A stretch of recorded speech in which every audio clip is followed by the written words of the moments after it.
Hi, I'm Tom McCook. We're here at Center of Balance in Mountain View, California. And I'm here with Evangeline, my trusty model, who's going to help me demonstrate for you these next series of exercises that are geared specifically towards swimming, but also for spinal health and alignment.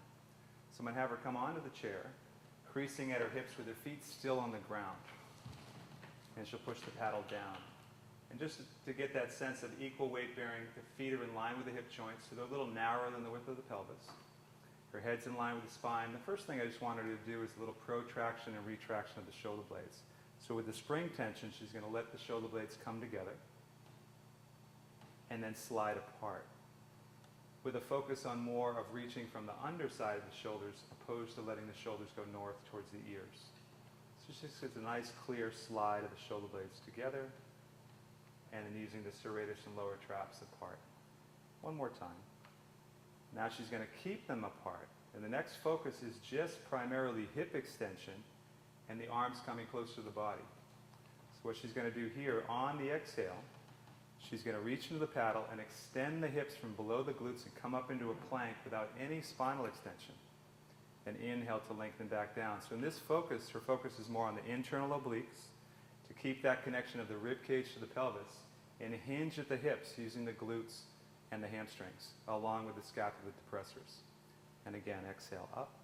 You're working for head-tail length. The neck stays long and quiet throughout. Great exercise to teach people how to connect the arms to the legs through the torso. And one more time. I'm looking that she keeps her spine in good alignment. She's breathing fluidly. Now we're going to take it to a challenge. And the challenge you can do, you can take the arm either directly overhead, which is the most challenging, or you can take the arm to the side. We'll start to the side. So with the arm to the side, I'd like her to connect both arms to one another at the bottom level of the shoulder blades. On the exhale, she activates the legs, come up into straight line. Inhale down. Great for swimmers to learn how to connect the arms to one another at the same time while they're moving, which relates to harmonious movement of the body. Now she's going to try a couple with the arm overhead. So with the arm overhead, the shoulder blade stays low, the neck stays long. On the exhale, she'll come up. Inhale to lengthen down, breathing low and wide. So she's keeping the nice organization through the torso, line through the spine. So she's making the connections across the body with the up arm from the lat to the opposite glute and across the front of the body from the underarm to the opposite hip. For the last few, we'll add rotation towards the reaching arm without the body side bending. So she'll reach. On the exhale, as she comes up, she's going to spiral towards the up arm, keeping the neck long. Shoulders stay low. Inhale down. What you can feel as you come up, there'll be a tendency to side bend or lean away from the rotation, lean more into it. That'll keep you more in the middle.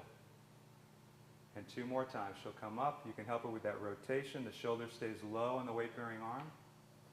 Inhale down, and both hips stay square to the chair throughout the exercise. It's mainly thoracic and cervical rotation. And she'll lengthen down. And complete right there. She can round over the chair to release. Take a few breaths. Relax her neck. And then when she's ready, she's going to slowly help herself back up to standing. And that concludes that series of exercises and extension on the chair. Please try them out. We hope to see you again at our next podcast.